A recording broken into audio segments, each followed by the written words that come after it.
Guys, അങ്ങനെ വീണ്ടും ഞാനൊരു കുക്കിംഗ് പരീക്ഷണമായിട്ടാണ് വന്നിട്ടുള്ളത്. ഇന്ന് ഞാൻ ഉണ്ടാക്കാൻ വേണ്ടിയിട്ട് പോകുന്നത് എഗ്ഗ് മക്രോണിയാണ്.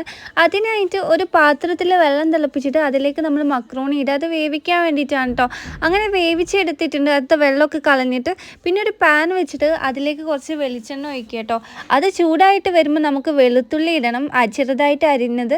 അതിനുശേഷം അതിലേക്ക് ഉള്ളിയും കൂടെ ഇട്ട് കൊടുക്കുക കേട്ടോ, വലിയ ഉള്ളി. അങ്ങനെ അതൊന്ന് വാടി വരണം കേട്ടോ. അങ്ങനെ ഇപ്പോൾ വാട്ടുകയാണ്. അങ്ങനെ വാടി വന്നപ്പോൾ ഞാൻ ആഡ് ചെയ്യാൻ പോകുന്നത് ടൊമാറ്റോ ജ്യൂസാണ് കേട്ടോ. ഇതിപ്പോൾ ഞാൻ ഒരു ടൊമാറ്റോയാണ് എടുത്തിട്ടുള്ളത്. നിങ്ങളെ മക്രോണീൻ്റെ ക്വാണ്ടിറ്റിക്ക് അനുസരിച്ച് നിങ്ങൾക്ക് എടുക്കാം കേട്ടോ. പിന്നെ കുറച്ച് മുളക് പൊടിയും മഞ്ഞൾപ്പൊടിയും കൂടെ ആഡ് ചെയ്യുന്നുണ്ട്. പിന്നെ കുറച്ച് വെള്ളം കൂടെ ആഡ് ചെയ്ത് കൊടുത്തു കേട്ടോ. അങ്ങനെ ഇതൊന്ന് നല്ല തിളച്ച് വരുമ്പം ഇതിലേക്ക് നമ്മൾ നേരത്തെ വേവിച്ച് വെച്ച മക്രോണി ഉണ്ടല്ലോ, അതൊന്ന് ആഡ് ചെയ്ത് കൊടുക്കുക. ഇതിപ്പോൾ ഞാൻ കുറേ നേരം വെച്ചതുകൊണ്ട് തോന്നുന്നു കട്ടയായിട്ടുണ്ട് കേട്ടോ. പിന്നെ അതിലേക്ക് ഒരു മുട്ടയും കൂടെ ആഡ് ചെയ്ത് കൊടുക്കുക. എന്നിട്ട് ഇത് നല്ലോണം മിക്സ് ചെയ്യുക കേട്ടോ. സത്യം പറയുന്ന ടേസ്റ്റ് എങ്ങനെ ഉണ്ടാവുന്നുണ്ട്